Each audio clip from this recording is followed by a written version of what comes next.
जय श्री श्याम भक्तों। आज मैं आपको कोई कहानी नहीं सुनाने जा रहा। आज मैं आपको आपसे ही मिलवाने जा रहा हूँ। आज की यह कथा उनके लिए नहीं है जो ज़िंदगी में आगे निकल चुके हैं। आज की यह कथा उनके लिए है जो बाहर से मुस्कुराते हैं और भीतर से हर रोज़ टूटते हैं। अगर आपने भी कभी अंधेरे कमरे में तकिए में मुंह छुपाकर सिर्फ इतना कहा है, हे श्याम अब मुझसे नहीं हो रहा, तो भक्तों यह कथा आपके लिए है। कृपया इस कथा को बीच में मत छोड़िएगा, क्योंकि हो सकता है यह कथा आप नहीं सुन रहे हो बल्कि श्याम आपको सुन रहे हो। जय श्री श्याम। मन ही मन कहिए, हारे का सहारा बाबा श्याम हमारा। भक्तों, श्याम बाबा कौन है? भक्तों, इस संसार में भगवानों की कमी नहीं है। कोई देता है धन, कोई देता है शक्ति, कोई देता है नाम और यश, लेकिन श्याम उनका भगवान है जिसके पास अब मांगने को कुछ भी नहीं बचा।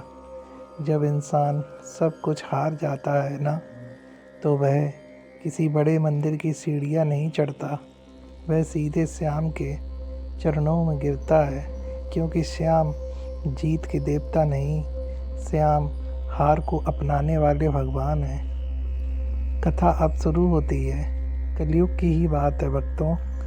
नाम नहीं लेंगे, क्योंकि यह कथा किसी एक व्यक्ति की नहीं, हम सबकी है।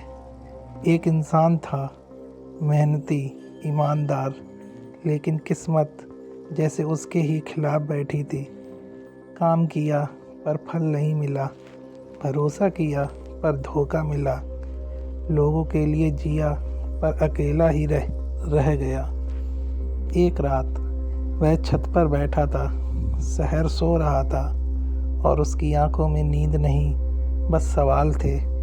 उसने आसमान की ओर देखा और बहुत धीमी आवाज़ में बोला, अगर तू सच में है श्याम, तो अब सामने आ जा। भक्तों, याद रखिए, खाटू की यात्रा पैरों से नहीं होती। खाटू की यात्रा उस दिन शुरू होती है जिस दिन इंसान खुद से हार मान लेता है। वह इंसान अगली सुबह घर से निकला, कोई योजना नहीं, कोई तैयारी नहीं, बस दिल में एक नाम, श्याम। धूप तेज थी, रास्ता लंबा था, पैरों में छाले पड़ गए। लोग गाड़ियों से गुजरते और उसे देखते हुए आगे बढ़ते जाते, और वह हर कदम पर बस यही कहता, श्याम अगर तू है तो चलाता रहना। फिर उसकी पहली परीक्षा हुई। तीसरे दिन जब वह थक कर एक पीपल के पेड़ के नीचे बैठ गया, शरीर उसका जवाब दे चुका था, आंखें बंद हो गईं। तभी किसी ने पुकारा, बेटा। उसने आंख खोली। सामने एक वृद्ध खड़े थे, साधारण कपड़े पर आंखों में अजीब सी चमक। उन्होंने पूछा, कहाँ जा रहे हो? उसने कहा, खाटू। क्यों? यह सुनते ही उसके सब्र का बांध टूट गया।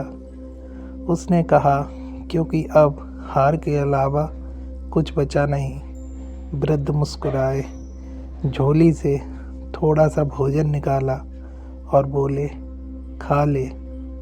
वह खाने ही वाला था, लेकिन सामने एक भूखी बच्ची आ गई। उसने खाना उस बच्ची को दे दिया और भक्तों, अगले ही पल वह वृद्ध वहाँ से गायब हो गए थे।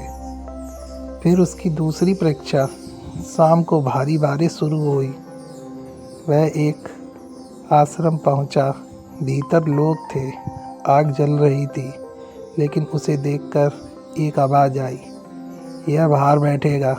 वह बाहर बैठ गया, भीगता रहा, ठंड से कांपता रहा और बस इतना बोला, श्याम अगर यही तेरी मर्जी है तो ठीक है। आधी रात सराय में हड़कंप मच गया। किसी का बच्चा बेहोश हो गया था। कोई बोला, बाहर जो बैठा है उसे बुलाओ। वह अंदर आया। उसने कुछ नहीं किया, बस बच्चे के माथे पर हाथ रखा और कहा, मैं कुछ नहीं, सब तू है श्याम। कुछ ही क्षण में बच्चा होश में आ गया।